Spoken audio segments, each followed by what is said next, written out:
Ici Satou. D'habitude, je pense que les médailles sont décernées aux soldats qui se sont battus avec acharnement sur le champ de bataille. Je ne connaissais personne au Japon qui en ait jamais reçu une, alors elle me semblait toujours un accessoire de fantaisie. En reconnaissance de ces actes d'héroïsme, nous décernons par la présente au chevalier honoraire Sir Satou Pendragon la médaille de la lame ailée en cobalt du royaume de Shiga. C'est un honneur pour moi de recevoir cette distinction. Dans une salle ridiculement grande et somptueuse, nous étions honorés pour notre victoire sur un maître d'étage. Cela dit, le roi ne prononça que quelques mots d'éloge au début, puis s'assit sur le trône en silence. Puis le marquis Kelton, ministre des armées rétabli, prononça un long discours de félicitations et un briefing, après quoi le roi déposa de lourdes médailles sur moi et sur le baronnet Gélil, le noble écarlate, qui représentait le deuxième groupe. De plus, en reconnaissance de leurs exploits, tous les autres membres des prestigieux rugissements du Dragon Rouge et Pendragon recevront des médailles de la lame de l'aile cramoisie ou de la lame écarlate. Après le discours du marquis Kelton, le rôle du roi semblait terminé. L'animateur annonça « Sa Majesté prend congé ». Nous nous prosternâmes à nouveau et attendîmes le départ du roi. Il était suivi d'un cortège de reines consorts, de princes et de princesses alignés derrière lui. La plupart des princesses semblaient venues admirer les traits particulièrement séduisants du baronnet Gélil, tandis que les princes s'intéressaient aux explorateurs de Mithril qui avaient vaincu un maître d'étage. Ils étaient tous tirés à 4 épingles et débordaient de curiosité, mais l'une d'elles ne dissimulait pas son excitation. Elle portait ses cheveux blonds roux relevés en un chignon soigné, agrémenté d'un élégant diadème et d'une élégante barrette en argent et diamant, qui teintait agréablement contre ses lunettes à monture argentée emblématique tandis que sa tête oscillait. Sa silhouette était la plus élancée des princesses adultes, dont elle était la plus âgée à ne pas être mariée. D'après mon affichage en rat, elle s'appelait Sistina. Elle était la 6e fille du roi Shigan, âgée de 21 ans. Au niveau 17, elle était plutôt douée dans 5 compétences, étiquette, arithmétique, transmutation, magie pratique et magie d'invocation. D'après son titre de maîtresse des livres interdits, elle devait être la princesse singulière dont j'avais entendu parler. Si ma mémoire était bonne, une rumeur courait également selon laquelle ses fiançailles avec le fils du comte Lesso venaient d'être rompues. Une fois en queue de cortège royal, elle fut suivie par Sir Juleberg, des 8 épéistes Shiga, chargés de la protection de la famille royale, et de quelques chevaliers impériaux. Puis la porte de la salle d'audience se referma avec fracas. Les autres membres des 8 Shiga, le reste des chevaliers et une vingtaine de magiciens en robe, semblant être des mages impériaux, restèrent sur place. Bien sûr, Sir Gwen était absent parmi les 8 Shiga, en raison de son implication dans l'attaque contre le duc Vistal. Il avait été contraint de participer à la rébellion, sa femme et ses enfants étant retenus en otage. Il se trouvait désormais ailleurs sur le domaine royal, confiné dans une villa insolite réservée à l'emprisonnement des nobles de haut rang. Nous allons maintenant commencer à décerner les médailles de la lame de l'aile pourpre, déclara le marquis Kelton d'une voix grave et autoritaire qui semblait contraster avec sa silhouette ronde. Les médailles de la lame de l'aile cramoisie étaient remises aux chefs et aux membres clés de chacun des groupes qui combattaient aux côtés du rugissement du Dragon Rouge du baronnet Gélil, 10 au total, ainsi qu'aux 7 membres de mon groupe de Pendragon. Même les explorateurs robustes semblaient intimidés par l'autorité, ou peut-être étaient-ils submergés par l'atmosphère grandiose de la salle d'audience. Quoi qu'il en soit, leurs visages étaient crispés par la nervosité, l'enthousiasme de la salle d'attente complètement oubliée. De la part de Pendragon, Lisa de la Lance Noire. Présente. Lisa se leva, l'air calme et digne dans sa tenue de cérémonie. Un frémissement s'éleva de la foule d'environ 600 chevaliers sacrés et chevaliers impériaux postés de chaque côté de la salle. C'est Lisa de la Lance Noire ? La célèbre Lisa est une femme ? Ce n'est qu'une petite fille. Une délicate petite demi-humaine comme celle-là. Ils avaient clairement entendu dire que Lisa avait vaincu Sir Juleberg l'invincible des 8 épéistes de Shiga et furent surpris par sa jeunesse, son sexe et sa race. Lisa s'avança d'un pas vif. Les écailles vermillons qui poussaient près de son cou et de ses poignets étaient dissimulées par ses vêtements, mais sa queue ondulait fièrement, scintillant sous la lumière du soleil qui emplissait la salle, comme pour symboliser son âme profonde. Elle n'avait pas le droit de porter son arme fétiche, la lance de criquet magique, puisque le roi était présent à la cérémonie. Bien que la plupart des gens ne le remarqueraient jamais, je pouvais deviner à sa démarche qu'elle était en réalité assez nerveuse. Vos prouesses martiales étaient vraiment impressionnantes. Je suis honoré. La tenue militaire de Lisa était assortie à une veste courte, l'endroit idéal pour fixer la médaille, ce qu'il fit exactement. Le marquis Kelton exigea « silence » à plusieurs reprises, jusqu'à ce que la salle d'audience se taise à nouveau. S'éclaircissant la gorge, Kelton reprit la cérémonie. De la part de Pendragon, Arisa la princesse explosive. Présente. Sur une réponse enjouée, Arisa s'avança avec élégance. Ses cheveux lilas, considérés comme une couleur maudite en ce monde, étaient soigneusement dissimulés sous une perruque blonde.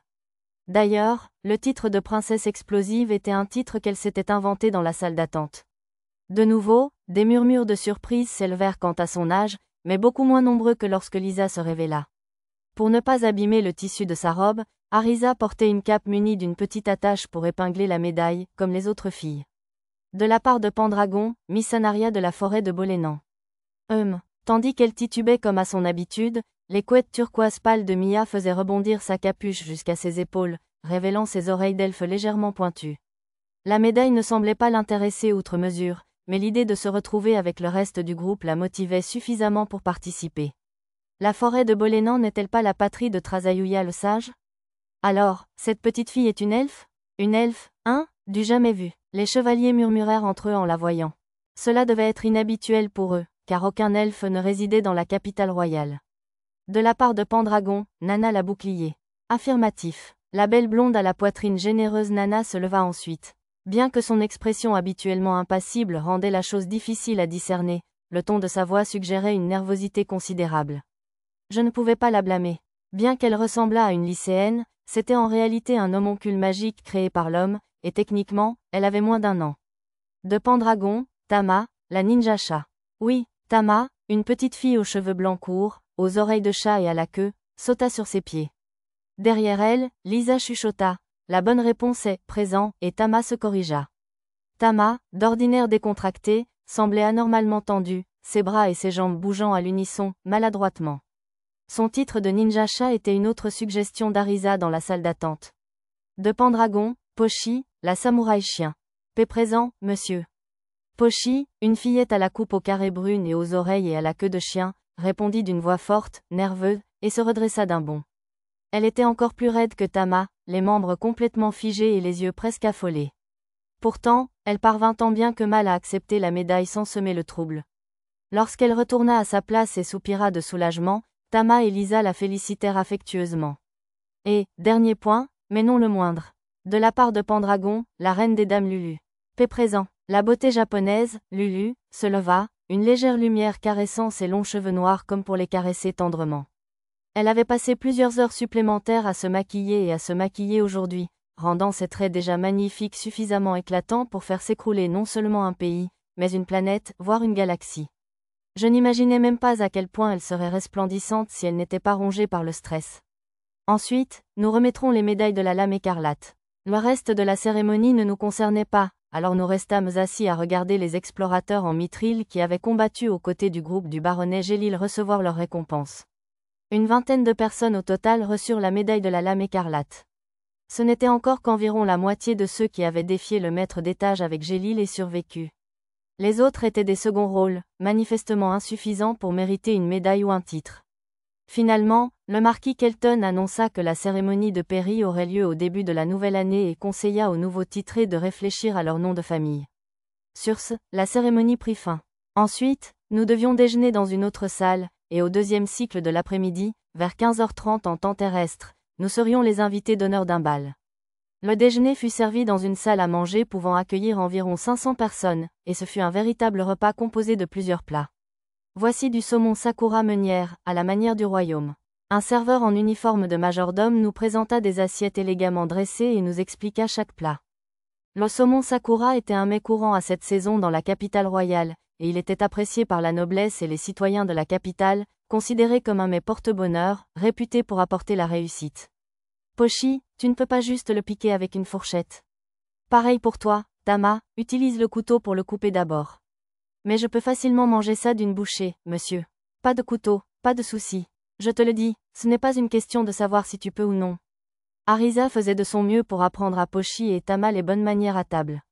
On mangeait généralement en groupe, en privé, ce qui signifiait que je ne leur avais pas encore vraiment appris les bonnes manières pour manger en public. Je devrais peut-être leur trouver un professeur particulier. Nana, pourquoi y a-t-il autant d'ustensiles différents? Demanda Lisa à voix basse. Ils sont tous adaptés à un plat différent, je te signale. Bien adapté, dis-tu. Un dîner de noblesse est très complexe. Je suppose que je devrais aussi demander à Lisa d'assister aux séances de tutorat. Pendant ce temps, Mia était assise à côté de moi, regardant la meunière dans son assiette avec un regard noir. Les champignons qui l'accompagnaient étaient introuvables.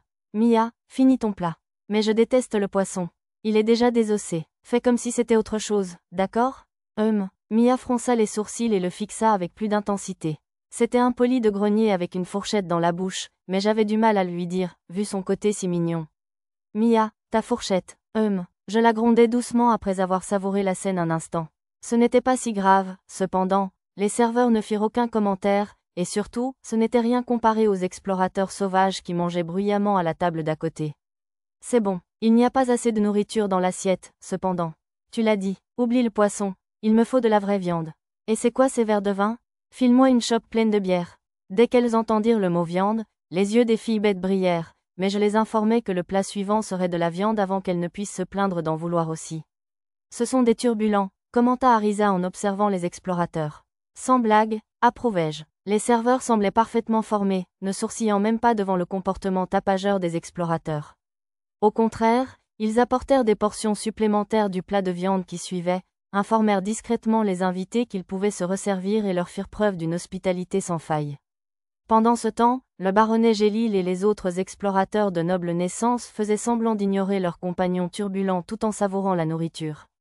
Je décidai de me concentrer sur le plaisir, moi aussi. Comme on peut s'y attendre dans un palais royal, ce fut un festin non seulement pour les papilles, mais aussi pour les yeux. Des belles garnitures aux plats délicats disposés en forme de rose, chaque assiette était ornée d'une technique experte. Délicieux. À mesure que je mâchais, les saveurs s'approfondissaient dans ma bouche. Je n'avais jamais rien goûté d'aussi bon que ça en fut honteux. Les chefs royaux étaient vraiment d'un autre niveau. Est-ce la façon dont c'était préparé? Non, la fraîcheur, la maturité. Mon « oui fine » capta les murmures de Lulu en mangeant. Elle devait essayer d'apprendre des saveurs et des techniques avec son esprit toujours curieux. Ce serait amusant de découvrir comment créer ces saveurs par nous-mêmes, cependant. Prenant exemple sur Lulu, j'ai repris une bouchée en me concentrant sur la cuisson. Mon talent, cuisiner, au maximum et toute mon expérience m'ont prouvé qu'ils avaient investi un effort incroyable à chaque étape du processus. Mais en même temps, j'ai pu me faire une idée assez précise des ingrédients et des assaisonnements utilisés, suffisamment pour que je décide de tenter de recréer le plat avec Lulu et les autres un jour. Ah, c'était délicieux. Après notre déjeuner très satisfaisant, nous avons fait une pause au salon.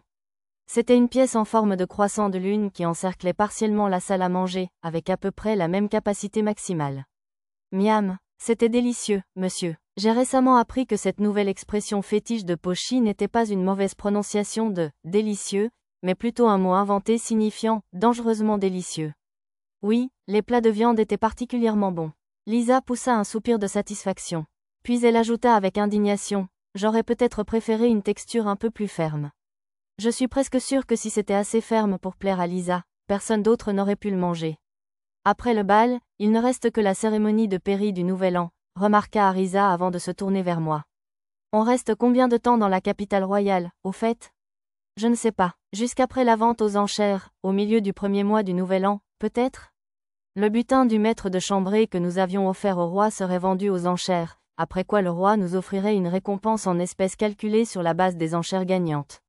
En attendant, nous pouvons tous nous détendre et faire un peu de tourisme dans les environs. Ensuite, j'avais prévu de retourner à Labyrinth City pour un moment, puis de faire le tour du monde ensemble. On dirait qu'on va passer un bon moment, alors. Qu'est-ce que vous voulez faire? Les autres ont tous fait diverses suggestions en réponse à la question d'Arisa. Je les ai toutes notées dans la section bloc-notes de mon menu pour m'aider à planifier notre visite de la capitale royale. Ça fait beaucoup d'idées. Pensez-vous qu'un mois suffira? Sinon, on peut toujours prolonger notre séjour. Inutile de se presser, après tout. Il nous reste encore un peu de temps avant le bal. Que faire? Arisa regarda tout le monde autour d'elle. On devrait choisir nos noms de famille, je propose. Des noms de famille? Je suppose qu'on nous a dit d'en choisir un avant la cérémonie. Lisa croisa les bras et hocha la tête, son expression difficile à déchiffrer. Pourquoi n'utilisez-vous pas simplement mon nom de famille? On est presque une famille, de toute façon. C'est une demande en mariage? Arisa bondit sur ses pieds, affichant une expression exagérée tout droit sortie d'un manga humoristique. Tama et Pochi imitèrent sa réaction. Proposal. Proropolis, monsieur. Comme dans un jeu de téléphone, le mot sortit avec une sonorité semblable à celle du mot grec pour col d'abeille. Maître, les joues de Lulu étaient d'un rose fleur de cerisier tandis qu'elle me regardait avec des larmes aux yeux. L'image avait une force destructrice telle que j'ai failli lâcher, marions-nous, dans un accès d'émotion. Je ne voulais pas assombrir ses yeux par la déception, mais si je ne tirais pas les choses au clair rapidement, Mia et les autres risquaient de se joindre à la bagarre, alors j'ai dit non sans un bref instant et j'ai donné une petite tape sur le front à Arisa pour avoir provoqué ce malentendu. Je me suis dit que, comme on est comme une famille, ce serait bien d'avoir le même nom. Oh, mec, c'est donc ça que tu voulais dire. Arisa et Lulu s'affaissèrent de déception. De leur côté, les yeux de Tama et Pochi brillaient. Le mot « famille » avait dû les toucher. Bon, on n'utilise pas Pendragon, alors, déclara Arisa en se ressaisissant. Je veux ma hatch. Exactement, monsieur. Je pense que ça me va bien aussi, monsieur. Écoutez-moi bien. Alors que Tama et Pochi protestaient, Arisa les attrapa et les serra contre elle, parlant à voix basse. Au lieu de l'avoir dès le début, ça ne te semblerait pas plus logique de changer ton nom en Pendragon après notre mariage? C'est logique. Excellente proposition. Je suis d'accord. Je le pense aussi. Mia, Nana et Lulu approuvèrent toutes calmement l'avis d'Arisa. Miaou, je ne comprends pas vraiment, monsieur. Ce doit être une coutume humaine, dit Lisa à Tama et Pochi, perplexe. Alors, quel nom de famille choisirez-vous? Arisa, reprendrez-vous votre ancien nom de famille? Eh bien, Lulu et moi ne pouvons pas perdre notre statut d'esclave à cause de notre malédiction des Gesses, alors. Lorsque leur patrie, le royaume de Kuvork, fut conquise par un royaume voisin, un mage impérial utilisa un don appelé Gess pour les condamner à vivre comme esclaves jusqu'à la mort. À l'heure actuelle, les seules méthodes que je connaissais pour dissiper cette malédiction étaient de demander à quelqu'un possédant le don de Gess de le supprimer ou de l'écraser, d'utiliser l'artefact divin transmis par le temple central d'Urion, ou de demander à un haut clerc d'utiliser la magie de prière pour supprimer l'ordre. Puisque nous avions atteint l'objectif de faire progresser tous les habitants de la cité du labyrinthe, ma prochaine priorité devrait peut-être être de supprimer leur Gess. Nous déclinerons cette noblesse et continuerons sans nom de famille. Oh, ce n'est pas nécessaire. J'avais déjà agi dans ce sens. Ah bon? J'ai obtenu la permission du Premier ministre par l'intermédiaire de mademoiselle Nina. Bien que la suppression du contrat d'esclavage et la cérémonie de pairie via le cœur de la cité devront attendre pour le moment, vous aurez toujours accès aux droits d'un noble digne de ce nom. Je m'attendais à diverses conditions, mais grâce à la perspicacité de Nina, la vicomte au sang de fer de la baronnie de Munot, nous avons obtenu une permission spéciale sans réserve particulière. Incroyable comme toujours, maître, je vous félicite. Bravo, très bien, incroyablement incroyable, monsieur, c'est formidable, Arisa et Lulu. Vraiment, merci, maître, merci infiniment. Obtenir une réaction aussi enthousiaste en valait la peine. Comprenant qu'obtenir la pairie signifierait être libérés de leur contrat d'esclavage, les filles hommes bêtes ont momentanément protesté, préférant rester esclaves, mais elles ont cédé lorsque je les ai rassurées. L'équipe Pendragon ne sera pas dissoute, et nous resterons ensemble, comme toujours. Revenons au nom de famille. Qu'en penses-tu? Voyons voir. Je ne pense pas qu'il soit judicieux de prendre le nom d'une famille royale déchue, et mon nom de famille d'une vie antérieure semble déjà pris. Je n'en suis pas sûre. Alors que je cherchais mon nom de famille, mademoiselle Nina avait mentionné qu'il existait déjà un chevalier héréditaire du nom de Tachibana. À bien y penser, tout le monde avait aussi suggéré des noms à l'époque. Si je me souviens bien.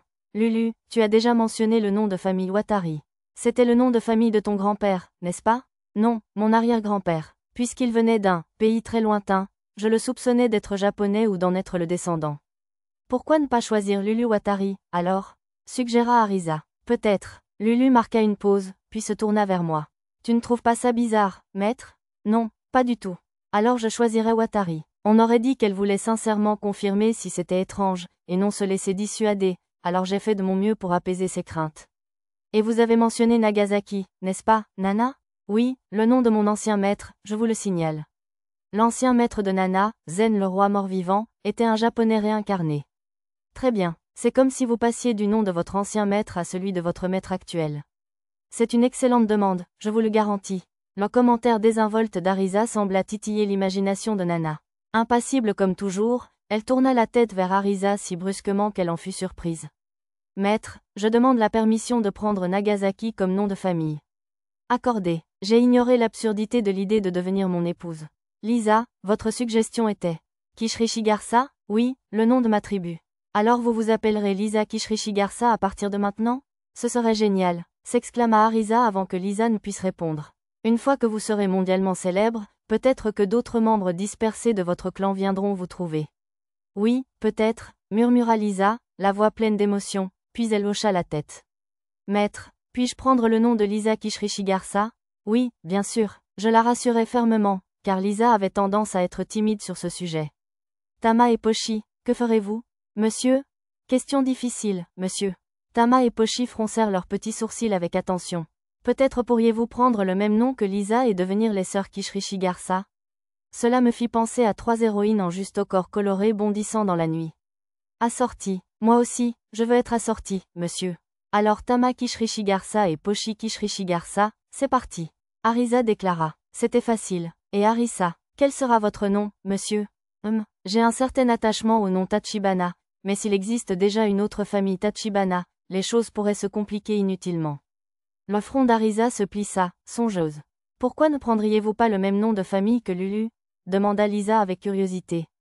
C'est une bonne remarque. Arisa Watari, ce n'est pas si mal. Ça vous va, ma chère sœur? Bien sûr, je serais ravie de partager un nom avec vous. Alors nous serons les sœurs Watari. Arisa et Lulu se sourirent. Réalisant que Mia n'avait pas participé à la conversation depuis un moment, je regardais autour de moi et la vis seule sur le balcon, regardant le jardin. Mia portait déjà le nom de famille Bolénan, elle n'avait donc pas besoin d'un nouveau nom, mais j'étais surprise qu'elle ne veuille pas commenter les nouveaux noms des autres filles. Quelque chose ne va pas? Satu. Mia se retourna à mon approche. Elle m'appelle. Mia désignait le sakura royal, le cerisier géant en fleurs visible au-delà du jardin. Tu veux aller au pied du sakura royal? Le visage de Mia était inhabituellement sérieux. Désolé, Arisa, mais pourrais-tu me contacter par téléphone quand quelqu'un viendra nous chercher pour le bal? D'accord, à condition d'avoir la priorité pour dormir à côté de maître ce soir. Quadratin. D'accord, grogna Mia d'un air renfrogné. Oh, allez, je plaisantais. Bien que Pochi et quelques autres semblaient vouloir nous accompagner, je les laissai et me rendis seule au pied du sakura royal avec Mia. Je ne voulais pas avoir d'ennui pour avoir erré dans le parc du château avec un groupe aussi important. Il n'y a pas autant de monde que je le pensais. Portant Mia comme une mariée, j'utilisais ma compétence, invisibilité, pour rester cachée tandis que nous nous dirigions vers le pied du sakura royal. Des clôtures et des barrières le protégeaient tout au long du chemin, mais elles ne pouvaient pas me ralentir.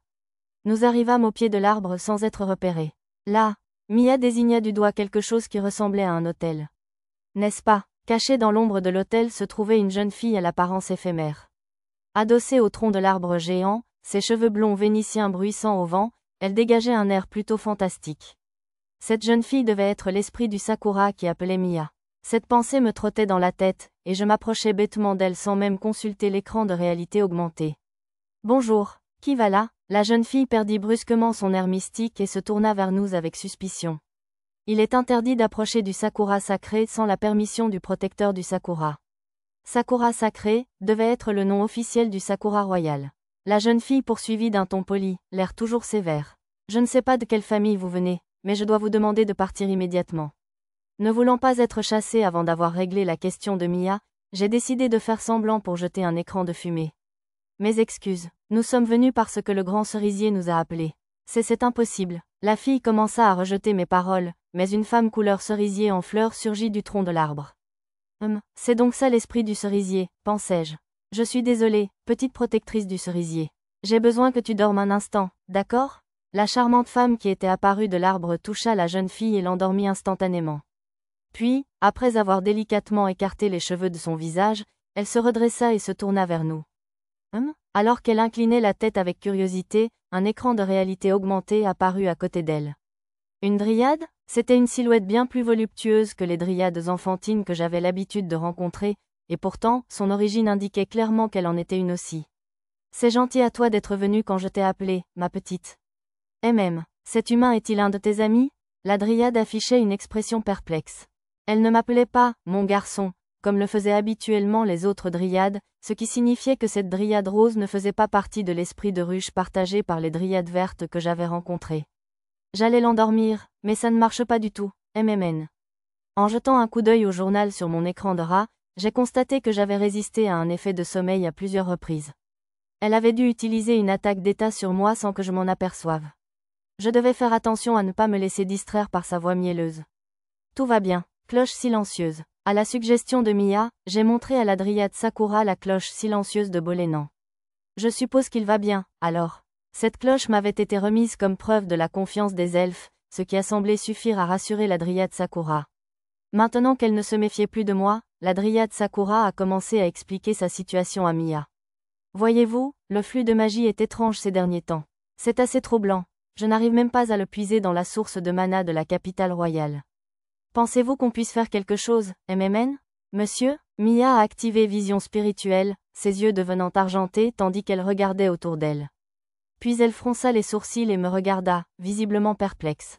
Satu. J'essayais d'observer les alentours avec vision spirituelle, vision miasmatique et vision magique, mais je ne trouvais aucun problème visible à la surface.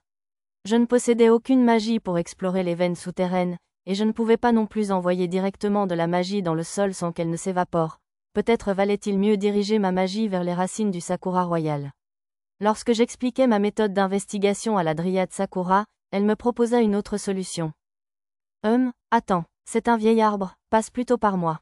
D'accord. La belle dryade tendit la main pour m'attirer contre elle, mais Mia sursauta pour l'en empêcher. Monsieur le lubrique. Oh, c'est adorable qu'une petite fille soit jalouse d'un adulte, MMN? J'imagine que tu es encore une enfant, MMN. Mia toujours coincée entre nous, la dryade Sakura approcha son visage du mien.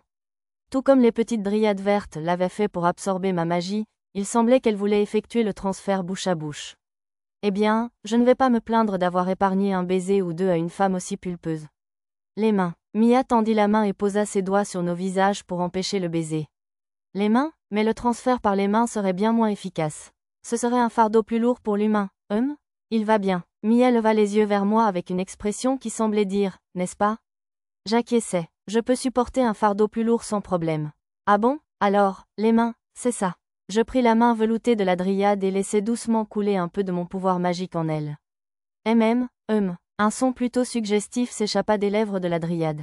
L'ignorant du mieux que je pouvais, je me concentrais sur l'utilisation du flux magique pour explorer les canaux de pouvoir.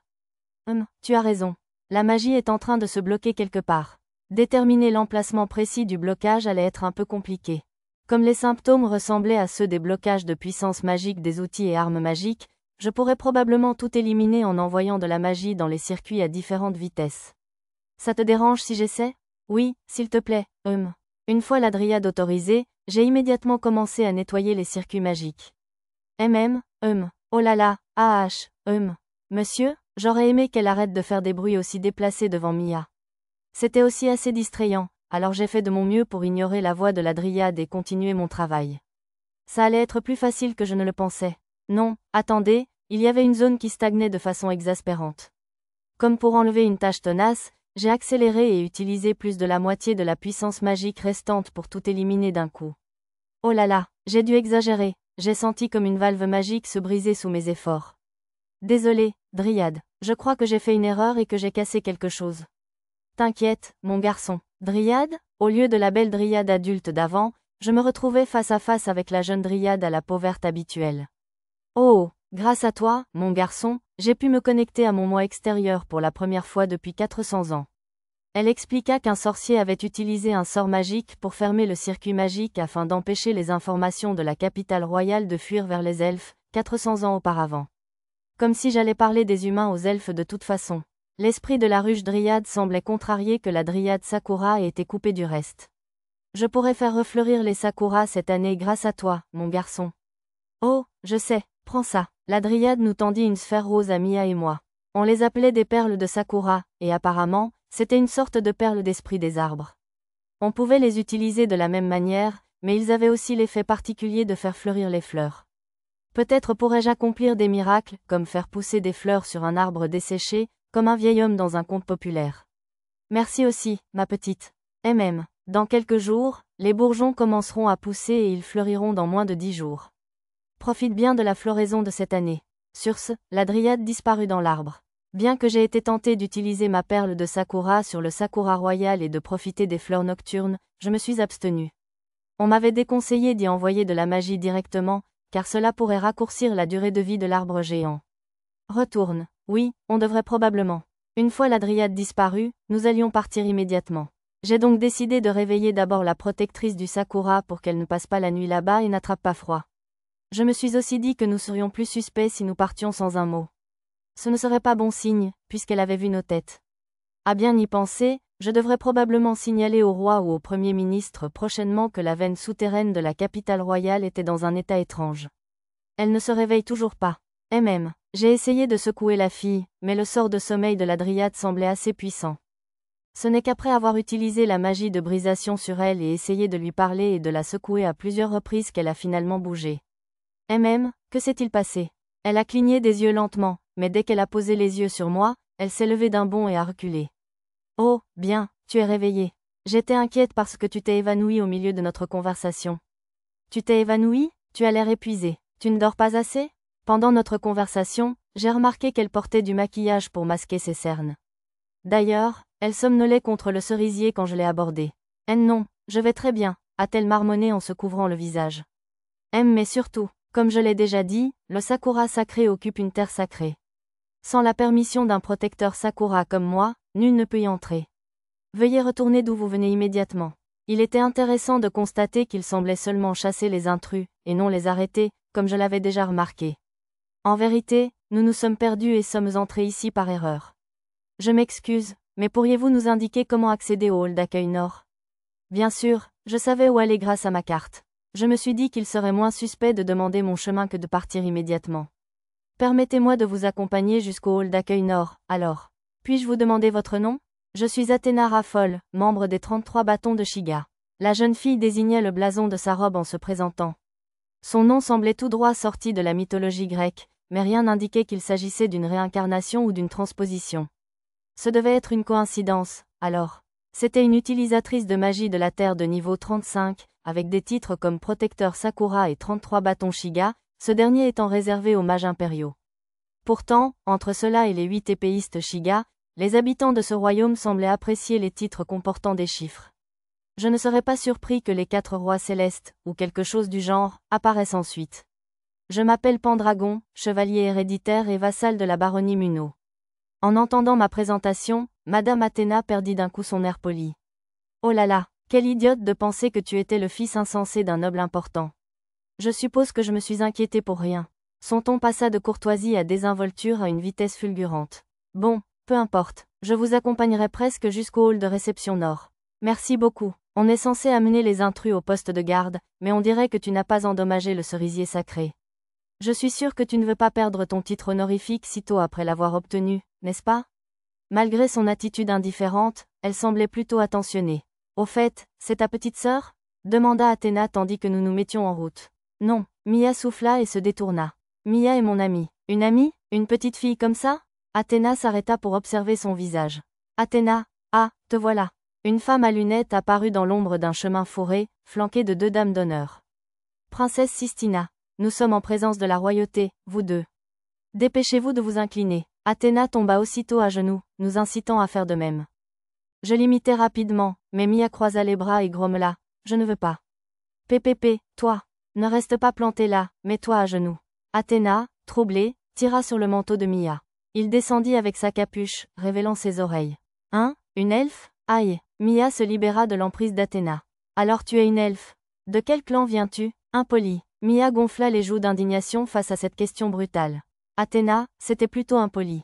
La princesse la réprimanda et s'approcha de Mia. D'après les informations de mon art, les 2 filles qui la suivaient faisaient également office de garde du corps. Elles étaient de niveau 30 et spécialisées dans le combat au corps à corps. Vous devez être Dame Missanaria de la forêt de Bolénan. Je savais que les elfes étaient généralement traités avec respect, mais j'ai été surprise de voir que même la princesse d'un grand royaume s'adressait à l'une d'elles en utilisant « Dame ». Je suis Sistina, 6e princesse du royaume de Shiga.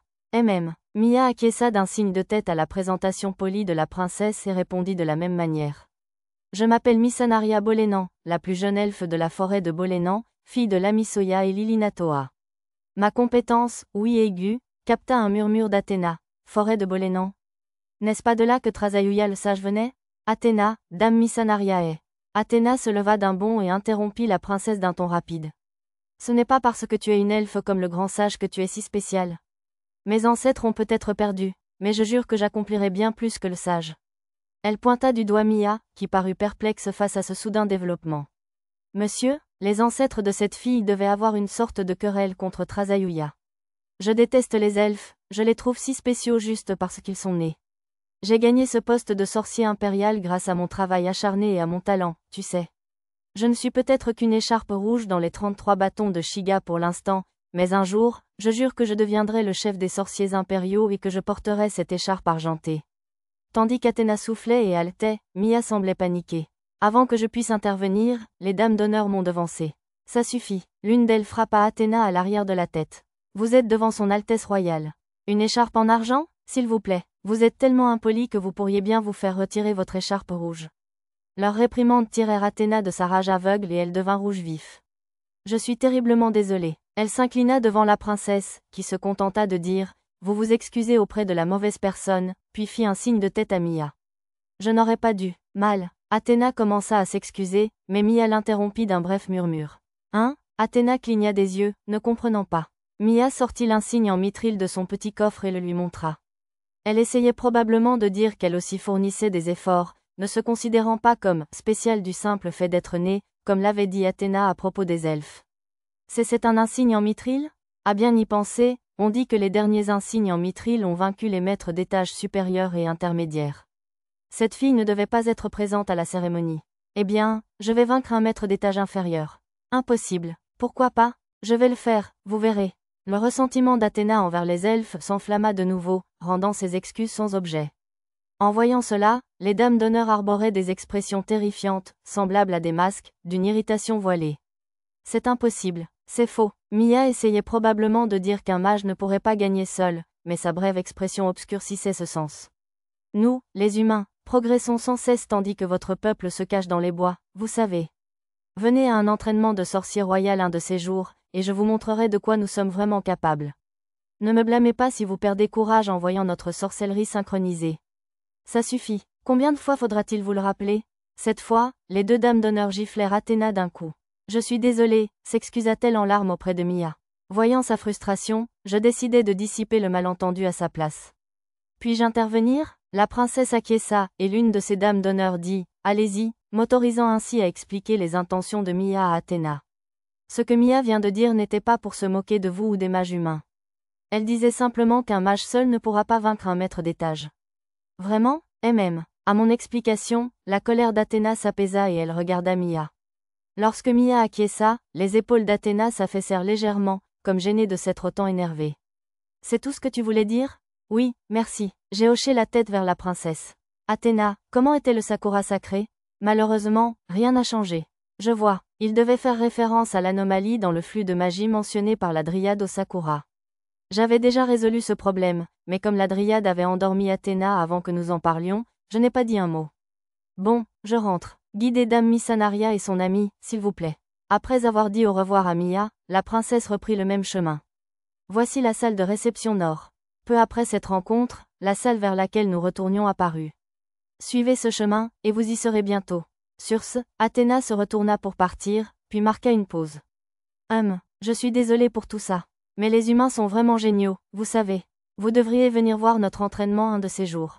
N'oubliez pas, Athéna dissimula son embarras en invitant Mia à leur entraînement, puis s'enfuit, le visage toujours rouge vif.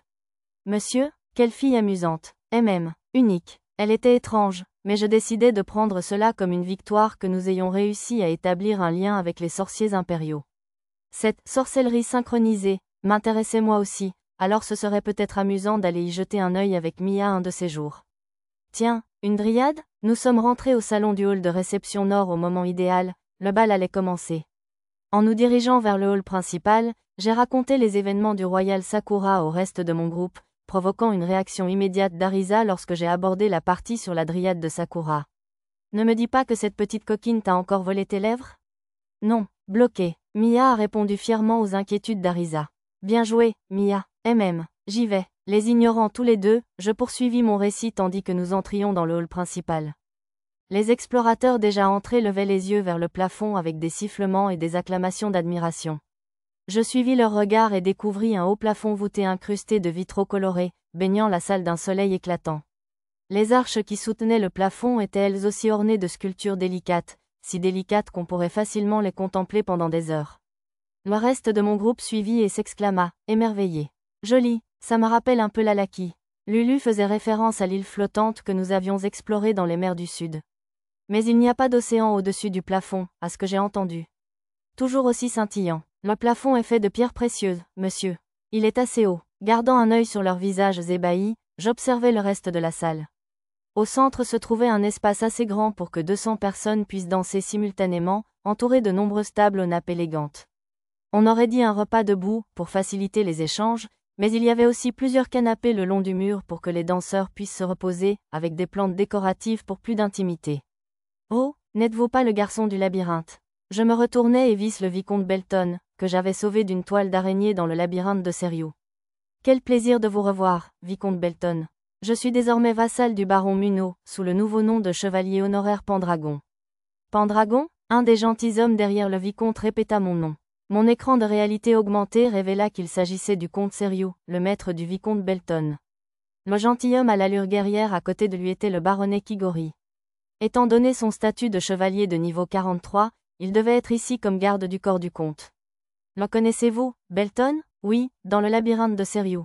Le vicomte parla discrètement de moi au comte Seriou. Sire Pendragon, voici mon seigneur et maître, le comte Seriou. Le vicomte Belton me présenta le comte. J'ai entendu votre nom dans des rapports écrits de Sir Zerefort et du fonctionnaire Toril. Il semble que vous ayez également aidé mes subordonnés à Labyrinth City. J'apprécie toute votre aide. Sir Zerefort était le capitaine de l'escouade de Labyrinth City à laquelle appartenait Zena. Après m'avoir remercié, le comte Seriou ajouta. Je n'aurais jamais imaginé que vous étiez l'homme qui a sauvé Belton. Sir Pendragon, venez travailler pour moi, poursuivit-il. Notre territoire a cruellement besoin d'une personne compétente et experte en labyrinthe. Si vous me rejoignez, je vous promets le titre de baronnet permanent, voire de baron permanent si vous travaillez dur. Son Excellence est très généreuse, ajouta le vicomte Belton. Vous pouvez vous attendre à une généreuse récompense pour vos efforts. Ils essayaient tous deux de me convaincre de changer de maître. Désolé, mais vous ne pouvez pas avoir notre homme Satou. Alors que je cherchais la meilleure façon de refuser, un bras mince s'enroula soudain autour de mon épaule et me tira en arrière. Vicomte Lotel, c'était Nina Lotel, la vicomte de la baronnie de Munot. Elle était suivie du baron Munot lui-même et de sa fille Karina. Alors, Madame Sandfer travaille pour Munot? Je suppose qu'on n'a aucune chance, alors. Vous avez tout à fait raison. Maintenant, filez d'ici, tout de suite. Le comte Seriou et le vicomte Belton ont hissé le drapeau blanc et se sont retirés. J'avais peur que la vicomte Nina ait des ennuis pour avoir adopté ce ton avec des nobles supérieurs, mais elle m'informa fièrement. Ils ont gagné tout ça en essayant de voler le vassal d'autrui. Espérons que cela signifiait qu'elle était restée dans les limites de l'acceptable. Félicitations, Satou. Tu as reçu tes médailles et tout, hein? Oui, je t'applaudis du fond du cœur. Vraiment, merci. J'inclinai la tête devant le baron Munot et dame Karina. Le discours de dame Karina était sans doute un peu étrange, car elle essayait de reprendre les expressions qu'on lui avait martelées lors de sa rééducation à l'étiquette. Pourtant, elle était encore plus belle que d'habitude aujourd'hui. Ses vêtements étaient les mêmes, mais ses dames d'honneur avaient frotté sa peau pour la rendre souple et brillante. Ses boucles blondes, si caractéristiques, étaient parfaitement arrangées, la lumière se reflétant sur elle comme de l'or scintillant. Même Raka, l'amulette qui ornait sa poitrine généreuse, avait été soigneusement polie. Arisa et les autres ont aussi reçu des honneurs, n'est-ce pas? Oui, comme vous pouvez le voir. Arisa, qui était apparue à mon coude à un moment donné, a montré la médaille sur sa cape au vicomte Nina. Baronnant. Et Karina, monsieur. Ah, cher petit Ama et Pochi. Pouvez-vous nous montrer vos plus beaux atours? Regardez, regardez, c'est une médaille, monsieur. Vous êtes splendides tous les deux. Oh, mince. Monsieur. Tama et Pochi ont timidement montré leur médaille au baron Munot et à dame Karina. Baron, j'aimerais aussi être félicité, je le déclare. Fier. Nana et Mia ont également montré leur médaille au baron, et même Lisa et Lulu s'assuraient que les leurs étaient bien en vue.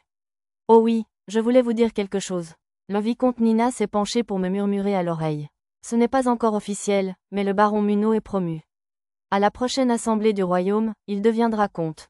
C'est une excellente nouvelle. C'est tout à fait normal, puisqu'il est désormais le véritable seigneur du territoire. C'était parce que le baron Munot avait pris le contrôle du cœur de la ville. Vous obtiendrez probablement aussi un poste de baronnet permanent. Apparemment, ils avaient décidé de me proposer une promotion au rang de baron permanent lors de la négociation noble qui avait eu lieu avant l'Assemblée du Royaume. Le vicomte Nina expliqua que, dans les cas d'élévation de rang de plus de 2 échelons à la fois, la proposition était généralement rejetée au profit d'un rang inférieur. La décision finale revenait au roi lui-même. Contrairement au titre monogénérationnel comme celui de chevalier honoraire, vous aurez besoin d'une épouse légale, alors vous feriez mieux de vous trouver une épouse. D'ailleurs, je parie que je pourrais vous en trouver une. Le vicomte Nina lança un regard significatif à dame Karina. C'était une offre alléchante, mais je ne cherchais pas de partenaire romantique, si ce n'est ma bien-aimée dame Ahaz, la haute elfe de la forêt de Bolénan. Ne vous inquiétez pas, Arisa et Mia intervinrent, se désignant du doigt et ajoutant respectivement « Il m'a eu ». Et « Fiancé ». Ah, je vois. Le vicomte Nina me lança un regard qui criait presque « Espèce d'excentrique ». J'aurais voulu protester, mais comme Arisa et Mia avaient eu la gentillesse d'embrouiller le sujet du mariage, je n'allais pas le remettre sur le tapis. Eh bien, vous pourrez y réfléchir plus tard. Vous êtes encore jeune, et je suis sûre que la plupart des gens ne trouveront pas à redire à votre célibat alors que vous êtes encore un baronnet fraîchement promu. Le vicomte Nina fit un geste de la main comme pour clore la conversation. Sa formulation semblait sous-entendre que je continuerais à gravir les échelons, même si je n'étais pas particulièrement intéressée par de nouvelles réussites en tant que Satou. Je préférerais plutôt m'en tenir à un titre monogénérationnel, comme baronnet honoraire. Les seules options monogénérationnelles sont un baronnet honoraire ou un vicomte honoraire comme moi, vous savez. L'expression de la vicomte Nina indiquait que cette voie serait plus pénible. Bref, allons-y. La vicomte Nina me prit le bras. Où allons-nous, si je puis me permettre? On va voir si on peut choisir des explorateurs qui semblent utiles. J'imagine qu'elle voulait profiter de cette occasion pour s'assurer de la main-d'œuvre, la baronnie Munot étant perpétuellement en sous-effectif. Oh, la chasse aux têtes. Je viens aussi, alors. Bien sûr, ce serait super. Arisa se joignit aussitôt à nous, et nous fîmes le tour des explorateurs en mithril, à l'air mal à l'aise, qui n'étaient visiblement pas dans leur élément. Comme leur représentant, le baronnet Gélil, chef du rugissement du Dragon Rouge, souhaitait se retirer de l'exploration pour rejoindre les 8 épéistes de Shiga, plusieurs d'entre eux ont donné des réponses très prometteuses. Parmi elles, cet éclaireur, Marmot, était une bonne affaire. Il connaît bien les petits pays de l'Est. Je parie qu'il pourrait gérer toutes nos collectes de renseignements sur le territoire. Le vicomte Nina sourit, visiblement de bonne humeur. Et tout cela grâce au fonds que vous avez investi en nous. C'est vous qui avez mené les négociations, mademoiselle Nina. Certes, mais ça a marché parce que vos noms et ceux de Lisa sont célèbres. La vicomte Nina prit un verre de vin dans l'assiette d'un serveur et le but d'un trait. Bon, vous et les autres filles ne recevez-vous pas aussi des titres, Arisa? Demanda-t-elle. Avez-vous choisi un nom de famille? On m'a dit qu'il y avait déjà un sir Tachibana, alors je pensais à Watari, comme Lulu. Il n'y a pas de chevalier du nom de Tachibana dans le registre des nobles, intervint une voix. Vous pensez peut-être à sir Tachibana? Je me tournai vers l'intrus soudain et découvris un vieil homme musclé au visage amical. C'était le Premier ministre. Ah bon? Aucun doute là-dessus. Si vous en doutez, vérifiez le registre vous-même. Et quel étrange hasard vous amène ici, votre Excellence? Le vicomte Nina intervint. J'ai affaire à sir Pendragon, répondit-il en me regardant et en ajoutant à voix basse. J'ai entendu dire qu'il était jeune, mais je ne m'attendais pas à ce qu'il soit aussi jeune. Vous feriez mieux de ne pas essayer de recruter Satou, vous m'entendez? C'est vrai, sir Satou nous est déjà promis, à la famille Lloyd. Un instant, marquis Lloyd. Sir Satou appartient à tous. Avez-vous oublié l'accord stipulant qu'il ne peut être lié à une seule famille? Grand Dieu, c'est bien ce que vous dites, comte Owen. Les célèbres gourmets du duché d'Ougour, le marquis Lloyd et le comte Owen, se joignirent à la proclamation du vicomte Nina. Personne n'a le droit de toucher à notre sœur Satou, pas même le Premier ministre. En effet, vous feriez mieux de vous préparer à me combattre à mort. Tous deux levèrent le poing en plaisantant contre le Premier ministre. J'ai du mal à en croire mes yeux. Imaginez le jour où le marquis Lloyd et le comte Owen s'entendraient à merveille. Il semblerait que les rumeurs à la cour royale n'étaient pas absurdes, après tout. Le Premier ministre se caressa le menton, l'air impressionné. Personnellement, j'avais du mal à imaginer que le marquis Lloyd et le comte Owen ne s'entendent pas. En tout cas, je suis venu pour apercevoir l'homme héroïque qui a tenu tête au célèbre Gwen, mais pas pour le recruter, compris? Vraiment? Je ne vous ai jamais vu sans un plan dans votre manche. Le marquis Lloyd et le comte Owen ne semblaient pas du tout croire le Premier ministre. J'ai entendu dire que sir Pendragon apprécie les voyages et les spécialités locales. Je suis donc venu voir s'il serait intéressé par un banquet que j'organise, avec des spécialités culinaires de nombreuses autres nations. Oh, ça a l'air intéressant. Ne vous laissez pas berner. Exactement, il essaie de vous séduire.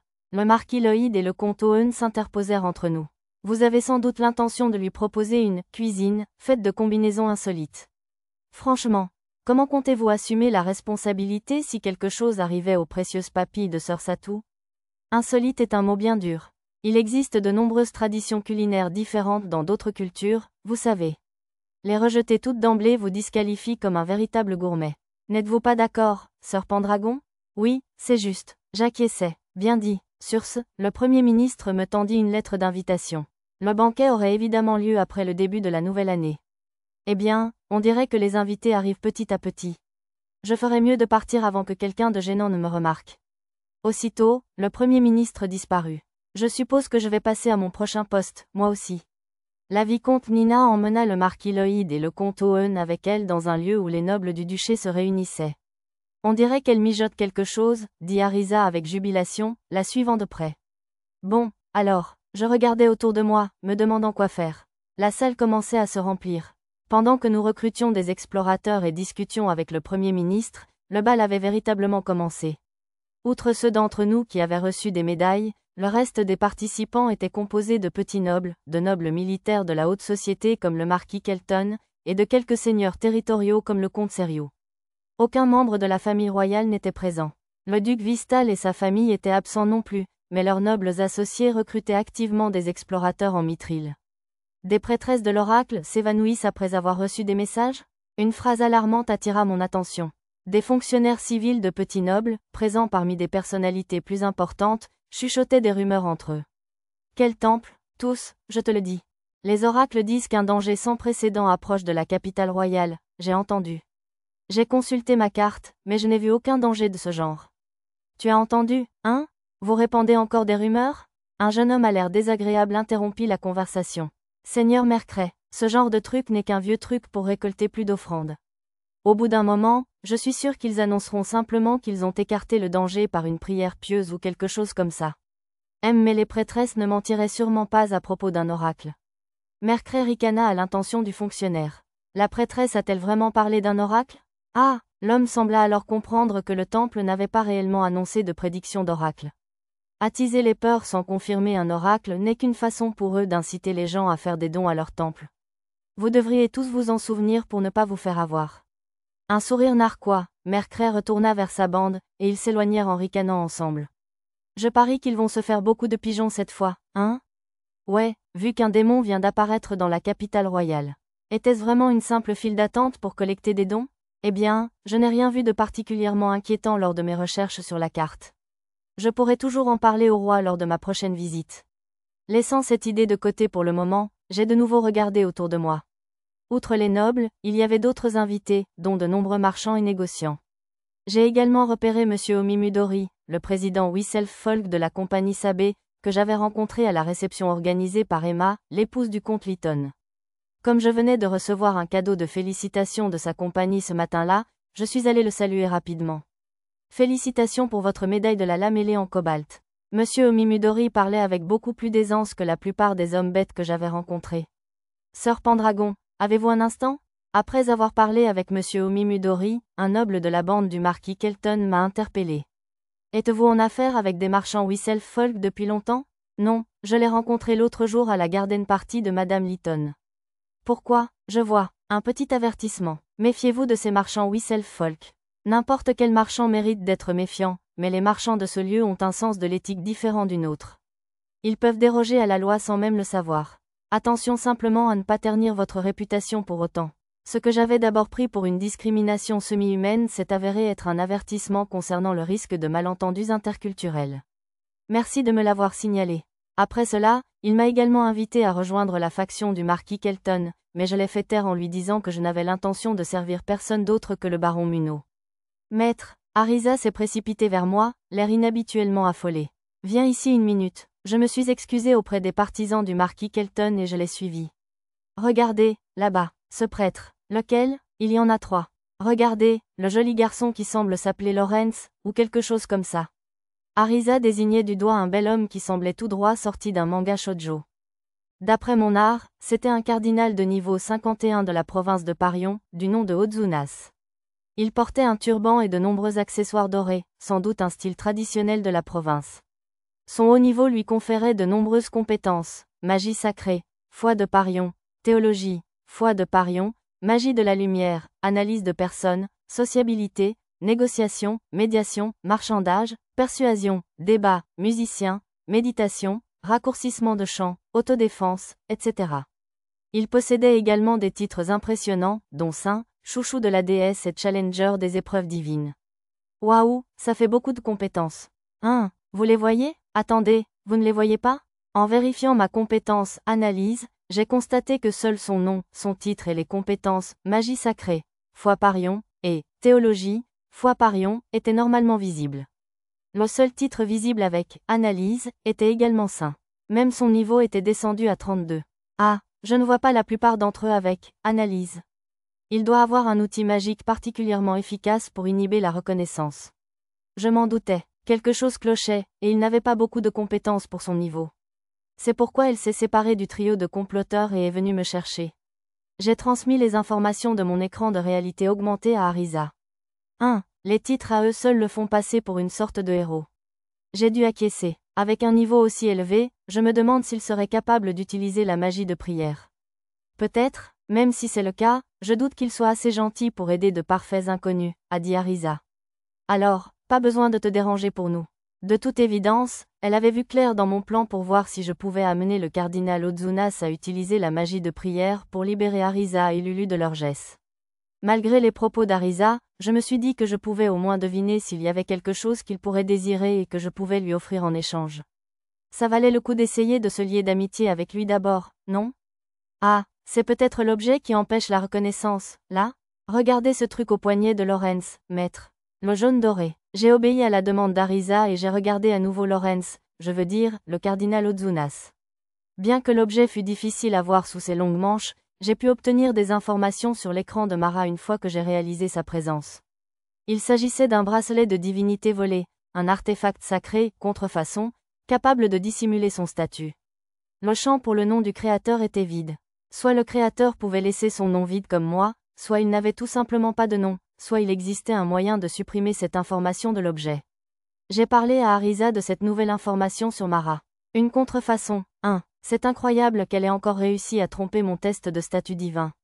On ne l'aurait jamais su sans tes capacités d'analyse en mode triche. L'utilisation du mode triche était déplacée.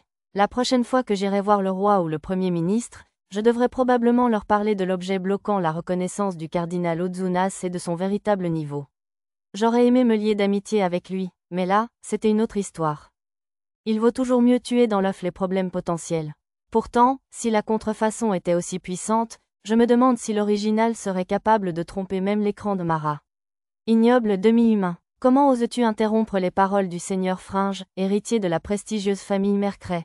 C'est passible d'une mort certaine. Un cri strident résonna à travers la pièce. En m'approchant, je vis un attroupement autour de quelques enfants de la haute noblesse, qui réprimandaient un explorateur homme-rat qui défendait un explorateur à l'air faible en robe. Que s'est-il passé? Un noble insistait pour recruter Rindor, alors Garitz est intervenu pour le sauver, mais il semble que cela l'ait rendu fou. Un jeune explorateur m'expliqua la situation, avec un peu trop de noms propres. Je supposais que Rindor était l'explorateur en robe et Garitz l'explorateur homme-rat. Tu ne vas pas m'aider? Demanda Arisa. Ce sont des nobles de haut rang, imbéciles, répondit un explorateur de naissance noble. Et c'est une vieille famille associée au ministre de l'armée, rien de moins. Bon, vu que je suis un étranger, j'interviens. Je ne voulais pas que ces impolis gâchent la célébration des exploits de mes camarades explorateurs. J'allais m'avancer, mais l'explorateur de naissance noble m'attrapa par l'épaule et m'arrêta. Attendez, les vieilles familles nobles ne font pas de distinction entre les explorateurs. Si vous encourez leur courroux, elles pourraient trouver un moyen d'annuler la nouvelle pairie de mes amis. Le mieux est de sourire et de supporter la situation. Il était rare que des non-humains puissent prétendre à un titre, alors personne ne voulait risquer de ruiner ses chances. Mais si le contact direct ne fonctionnait pas, il me faudrait trouver un moyen indirect de... Oh, c'est Lorenz, murmura Arisa. J'interrompis ma machination silencieuse et levai les yeux pour voir le cardinal Ozunas intervenir. Ça suffit, dénigrer les autres de manière unilatérale n'est guère flatteur pour vous. Ne vous moquez pas de moi, prêtre. C'est notre devoir d'honorable noble de guider les rustres. Restez en dehors de ça jusqu'aux funérailles. Le méchant noble répondit par réflexe aux paroles du cardinal par un air de défi. Il ne semblait pas se rendre compte qu'il s'en prenait à une personnalité respectée de la province de Parion. Et qui a décidé qu'ils étaient de basse extraction? Chaque être vivant en ce monde, à l'exception des dragons et des démons, est un enfant des 7 dieux. Aucun d'entre eux n'est de haut rang ou de bas rang. Lorenz sait ce qui se passe. À côté de moi, Arisa acquiesça sagement. C'est vrai, nous sommes tous frères et sœurs. Laissez-moi vous dire quelque chose, prêtre. Seigneur Fringe, vous ne devez pas. L'un des serviteurs moqueurs du noble sembla reconnaître le cardinal Ozunas et tenta désespérément d'empêcher son maître de se battre, mais le noble le repoussa et se lança dans une diatribe encore plus violente. Si vous pensez que nous, nobles hors pair du royaume de Shiga, sommes au même niveau que de vulgaires rats, vous vous trompez lourdement. Un prêtre qui n'est bon qu'au premier secours et à la garde des tombes ne devrait pas. Le noble, impoli, fut interrompu au milieu de sa phrase par un poing massif qui lui fut envoyé au visage. Bugu, avec un cri de douleur digne d'un manga humoristique, le noble s'effondra au sol. D'après mon écran de réalité augmentée, le grand homme responsable était le comte Bopan, vice-ministre des armées. Cardinal Ozunas, je vous demande pardon pour l'insupportable impolitesse de mon subordonné. Les muscles saillants sous sa tenue de soirée, le comte Bopan s'inclina profondément devant le cardinal Ozunas. Ce n'est pas à moi que vous devez présenter vos excuses. Veuillez plutôt les adresser à ces individus. Qui? Le comte Bopan parut perplexe. Il n'avait sans doute pas vu ce qui se passait au début. Votre Excellence, il s'agit de ce demi-humain. De ce gentilhomme homme rat et du prestidigitateur. Un jeune noble de rang inférieur, témoin de l'incident, les désigna poliment au comte Bopan. Je vois, chers explorateurs, je vous prie de m'excuser pour la mauvaise conduite de mes subordonnés. Les explorateurs en question parurent penauds et quelque peu déconcertés en acceptant les excuses du comte. Cependant, des plaintes murmurées par les nobles militaires s'élevèrent à ce sujet. Ils semblaient répugnés à l'idée qu'un noble de haut rang, surtout le ministre de l'armée, puisse s'excuser auprès d'explorateurs non nobles et non humains, pour quelque raison que ce soit. Votre Excellence, comment avez-vous pu frapper un noble honorable comme moi et vous incliner devant de vulgaires demi-humains et une bande d'explorateurs? N'avez-vous aucun respect pour les formalités de la noblesse du royaume? Le noble, impoli, s'en prit au comte Bopan, soutenu par ses amis. Idiot! Avez-vous oublié les paroles du grand roi ancestral Yamato? Toutes les races sont égales. Rentrez chez vous, repentez-vous et réfléchissez à la signification de ces mots. Le noble trembla sous les réprimandes courroucées du comte jusqu'à ce que des gardes accourent et l'escortent. Tant que nous aurons des gens comme vous, les enseignements du roi Yamato ne mourront jamais, semble-t-il, fit remarquer le cardinal Ozunas au comte Bopan d'un ton doux. Absolument pas. J'ai honte de n'avoir pas su éduquer correctement mes subordonnés. Il semblait que la petite difficulté avait été résolue. Seigneur Satou, une jolie fille aux cheveux roses tout droits sortie d'un dessin animé, la princesse Ménéa du royaume de Lumorque, qui étudiait à l'Académie royale de la capitale, s'est précipitée vers moi, accompagnée de plusieurs jeunes nobles. Derrière elle se trouvaient plusieurs nobles du duché d'Ugosh. J'en avais rencontré quelques-unes lors de thé. Avez-vous déjà dansé avec Dame Karina? Si oui, je serais ravie que vous dansiez avec moi ensuite. Et moi après la princesse Ménéa, s'il vous plaît. Non, je veux être la prochaine. Les jeunes filles se sont ruées autour de moi. Dommage qu'elles soient toutes assez jeunes pour être au collège. Arrête-toi tout de suite. Promis. Arisa et Mia, le duo de fer, ont pris ma défense. Maintenant qu'elle le disait, c'était vrai que j'avais promis de danser avec tous mes compagnons de voyage, mais je n'avais pas encore tenu ma promesse. Mes excuses, princesse Ménéa. J'ai bien peur de... Oh, très bien, je peux attendre qu'elles aient eu leur tour. La princesse Ménéa, toujours aussi prévenante, se retira poliment, et les autres nobles l'imitèrent, laissant Arisa et les autres prendre la parole. Au fait, princesse Ménéa, ces enfants ne sont pas avec vous? Demanda Arisa tandis que nous nous dirigions vers la piste de danse. Son imprécision délibérée faisait référence aux jeunes japonaises convoquées au royaume de Lumorque et désormais sous la protection de la princesse Ménéa. Non, Aoi étudie dans une institution privée du centre-ville, et Yui est en apprentissage à la compagnie des Gokut. Elle ajouta qu'Aoi avait été admise dans l'école privée par un professeur qui l'avait appréciée, et que Yui avait obtenu son apprentissage grâce à la recommandation de son partenaire. Pendant que nous discutions de cela, nous arrivâmes sur la piste de danse, et je dansai avec chacune de mes compagnes, tour à tour, comme promis. Danser avec Arisa et Mia était normal, mais la danse tournoyante de Tama, avec ses exclamations joyeuses de « tourne, tourne, tourne » et les mouvements mystérieux de Pochi, accompagnés de déclarations comme « Pochi, la fée de la danse », est émue par cette musique, monsieur, a suscité des sourires amusés chez les personnes autour de nous. Malgré tout, cela a au moins suffisamment détendu l'atmosphère pour que les explorateurs maladroits trouvent le courage de se joindre à la danse. Mademoiselle Lisa, votre sourire est trop figé. Il est important de se détendre, je vous le déclare. Même Lisa, peu habituée à la danse, réussit à s'offrir une danse élégante et raffinée. Après avoir dansé avec Nana, qui semblait s'amuser malgré son air habituellement inexpressif, et une Lulu embarrassée, Pochi et Tama entraînèrent Dame Karina à danser avec moi. Puis je dansais avec la princesse Ménéa et ses compagnes, une par une. C'était assez épuisant, malgré mon endurance démesurée. Toi, là, alors que je me désaltérais avec le jus de raisin qu'une serveuse m'avait offert, une personne inattendue s'approcha de moi. Son visage était caché par un voile, mais rares étaient ceux qui portaient des lunettes dans ce pays. C'était la princesse Sistina, que j'avais rencontrée au retour du Sakura royal. Saurais-tu par hasard où pourrait se trouver le vicomte Siemon? D'après ma carte, le vicomte Siemon se trouvait dans une zone réservée aux conversations d'affaires. Je le lui ai dit, faisant semblant de l'avoir vu récemment. Bien que je sois un peu curieux de savoir pourquoi une princesse voulait le vicomte Siemon, qui tenait un atelier de parchemin dans la vieille capitale, j'ai pensé qu'il serait impoli de le demander. Je vois, merci. Sur ce, la princesse s'est dirigée vers le quartier des affaires, suivie de près par ses deux dames d'honneur. Satou, maître, le repas vous attend, je vous le signale. Mia et Nana sont venues me conduire au buffet. Mais alors que je voulais juste me remplir l'estomac, j'y ai trouvé une bande d'explorateurs engagés dans une bataille acharnée. La nourriture était délicieuse, mais j'aurais préféré un repas un peu plus paisible.